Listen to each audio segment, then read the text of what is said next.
guys, CRL Rosberg back at it again for another video.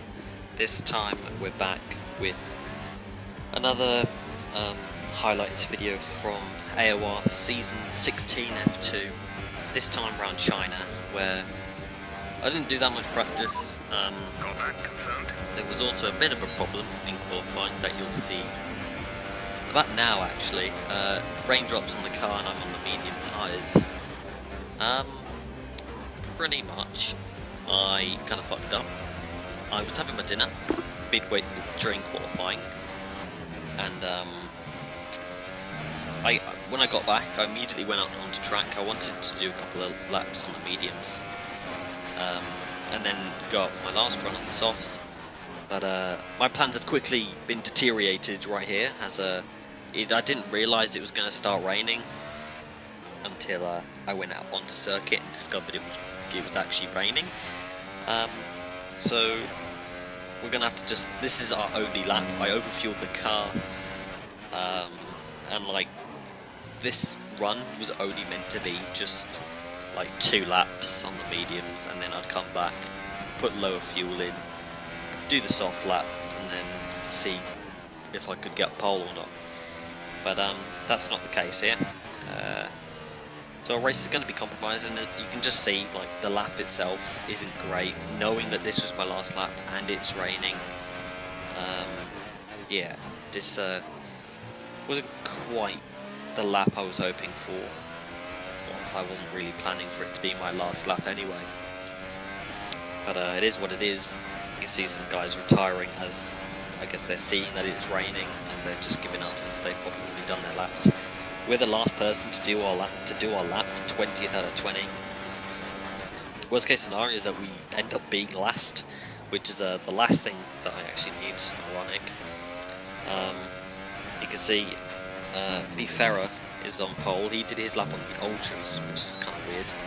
But the run to the line, we do I don't know what lap we did, but 14th. You can see me taking my frustration out.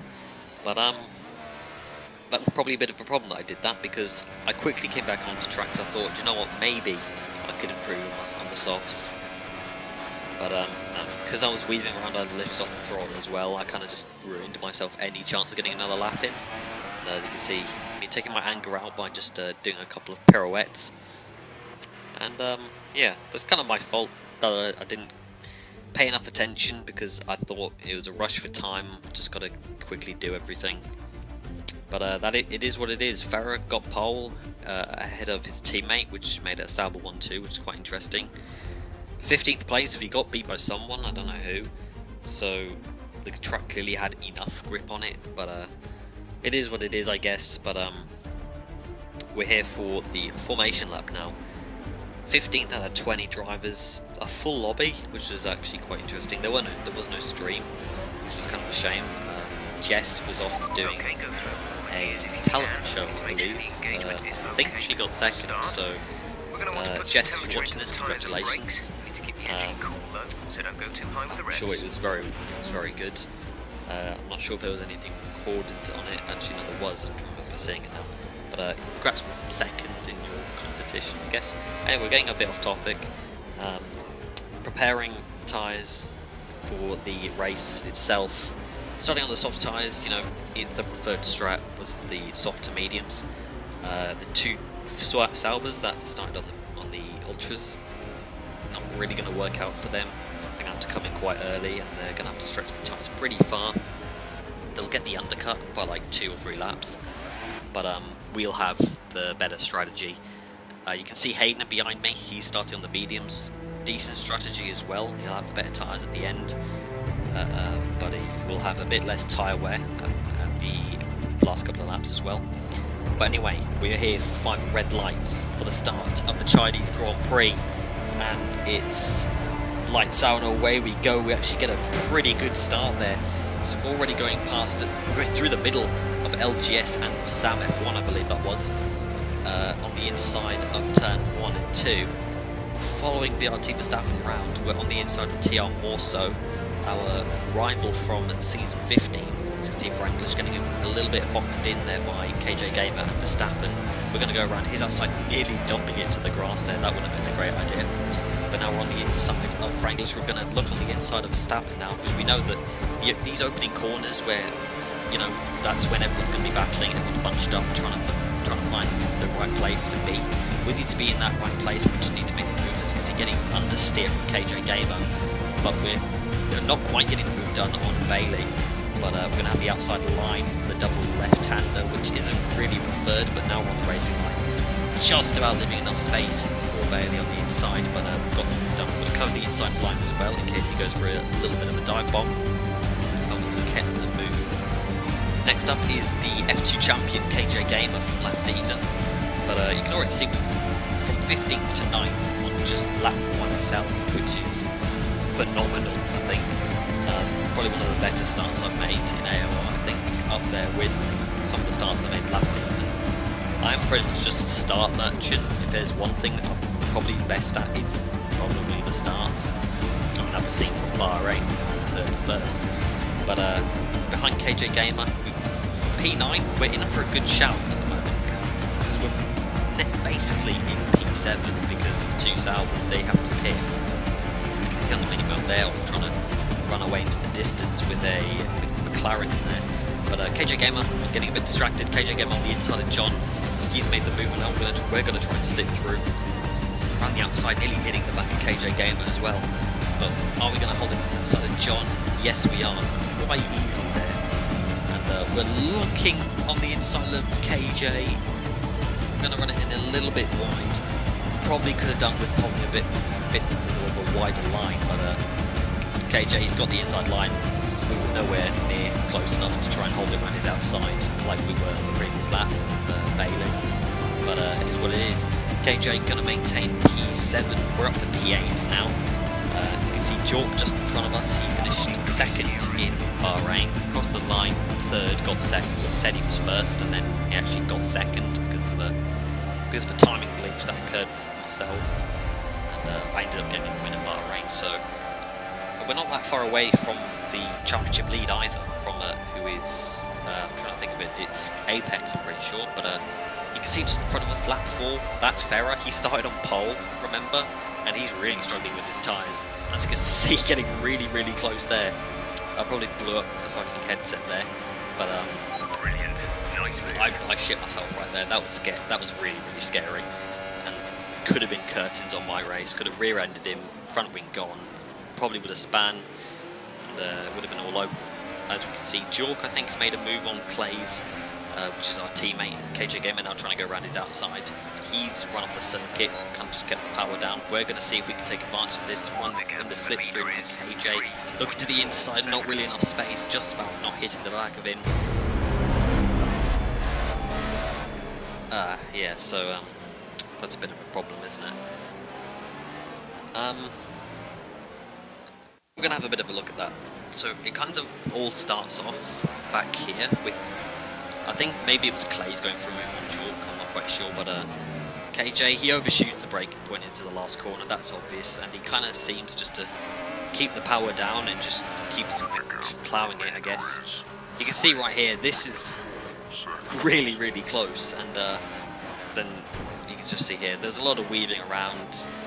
It kind of put me off going into the first corner. Didn't anticipate KJ braking that early. So as you can see, we made a bit of contact with John as well, but I'd say that's him kind of turning into us. Just here you can see KJ again lunging. Clay's not really making a stick. But at the time, I kind of knew it's more or less my fault. It's a racing incident, but I think if we had to point blame at one driver, it's probably my fault. I didn't anticipate KJ braking that early. Because obviously he doesn't want to run right into off the circuit and into the gravel or grass. So maybe I should have been a little bit more cautious. I was kind of weaving around all over the place trying to find a way past, and that's turned into my downfall. We've lost a bit of our front wing, and we may have to make an earlier pit stop. But as you can see here, due to KJ and Clay's battling a lot, we haven't really lost time. Maybe if we had our front wing, we could have been past them already, but I mean, we're not, so it is what it is. Clay's running a bit wide. We're trying to see if we can make an opportunity out of this, but he gets a better run than us. And yeah, we weren't going to make the move there. But I think with that incident, it is kind of my fault. There's a lot of weaving going around, which was a little bit it was a bit dangerous, I guess, considering the contact model in this game. But I think if it was an Oceania driver in that situation, they would have just crashed into them. And as we've seen from the first 3 races, they're just a bit nutty, aren't they? But it is what it is. Coming into the pit lane, we're going to be fitting the medium tyres about 2 laps earlier than what I kind of hoped. But yeah, we're going to have to just get with it. As you can see, the painful wait trying to change our tyres. I actually forgot that I had to change my wing. You would have seen me spamming to go. And well, this is it now. This is going to have to be a bit of a comeback drive. Going to be a little bit further down the field. We were in a bit of a pack, so we're not going to really get an undercut. As you can see, Hayden gets past us. More so was ahead of us as well. He pit like 2 laps earlier. Yeah, so bit of a comeback drive now is going to have to happen. An extra 5 seconds in the pit lane lost, and plus all the time that we've lost with the front wing. So we're going to have to make up some ground. Hopefully, just drive our arse off and get the best result possible. So we're going to start off with Hayden getting in the slipstream and DRS.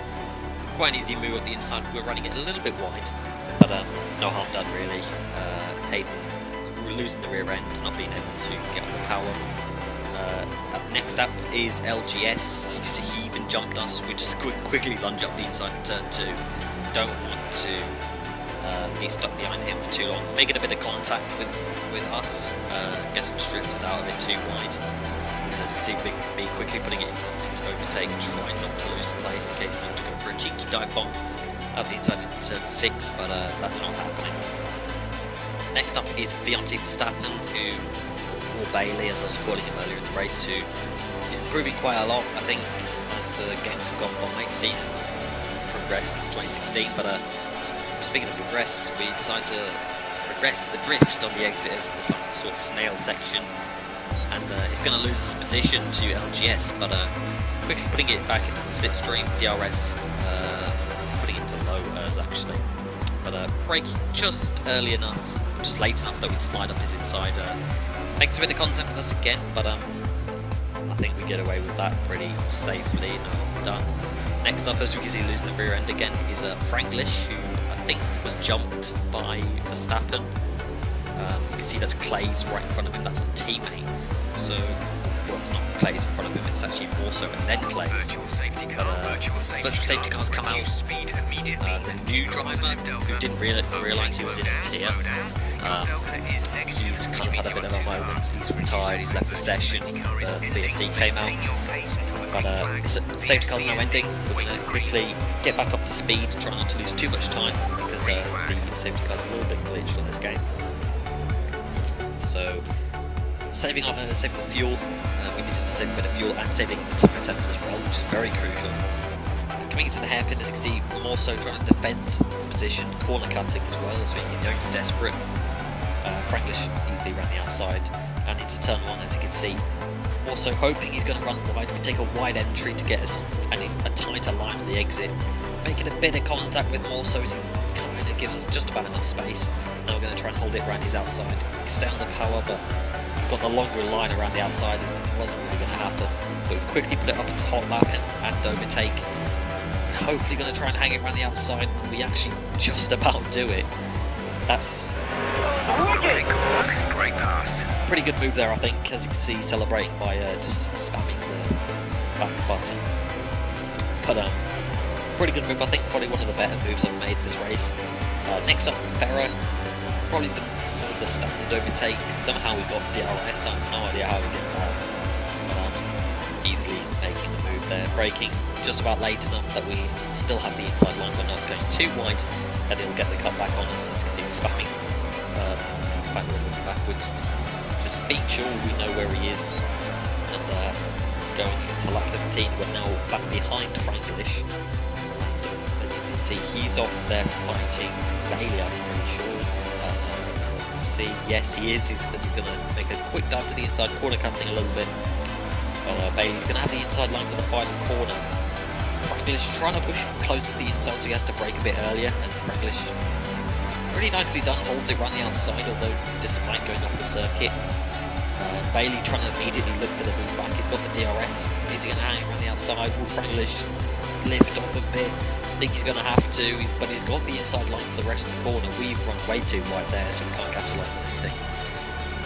Making a bit of contact with Franglish and Verstappen both want the same bit of tarmac, but now we're in the slipstream of Franglish, of Bailey. He's going to look at the inside, but Bailey defends very late. Franglish, he has to go to the outside, but they're both going to run wide. We get the cut-back line. We're going to have the inside line, we're going to have the outside line on Bailey now, holding it around the outside, and we've absolutely done it. Another pretty good move, I think. Not sure which move was better, the one on Warsaw or that one. Two moves in one, really. Making a couple of decent overtakes here.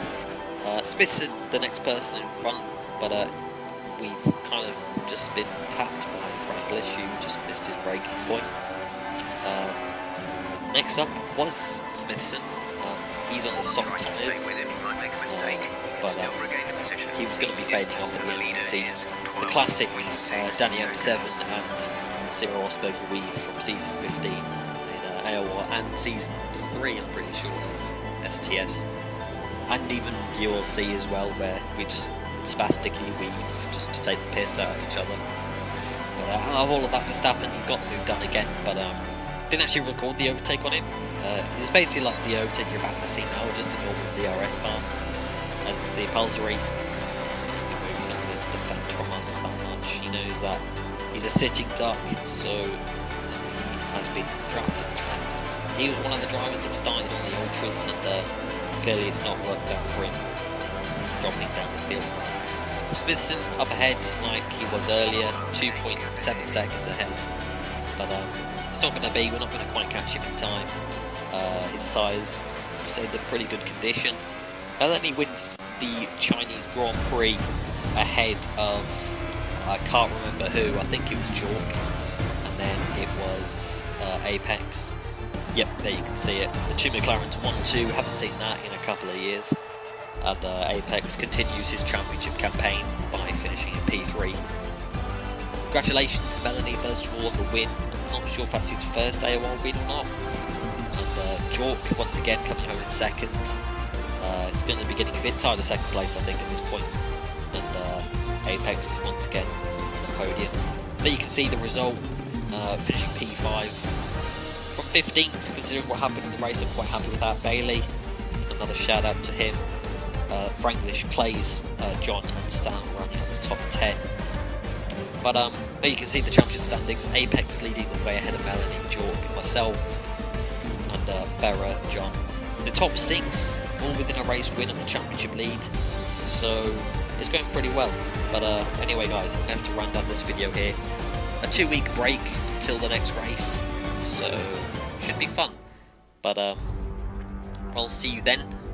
Like the video if you enjoyed, subscribe if you are new for more league racing content, and I think YouTube's also doing some weird glitchy stuff where my videos aren't actually appearing in the sub box, so I'm not going to tell you to put on the post notifications because apparently they don't work either, but I mean, do that if you actually want to see these videos. You probably don't, and if you don't, I don't really blame you.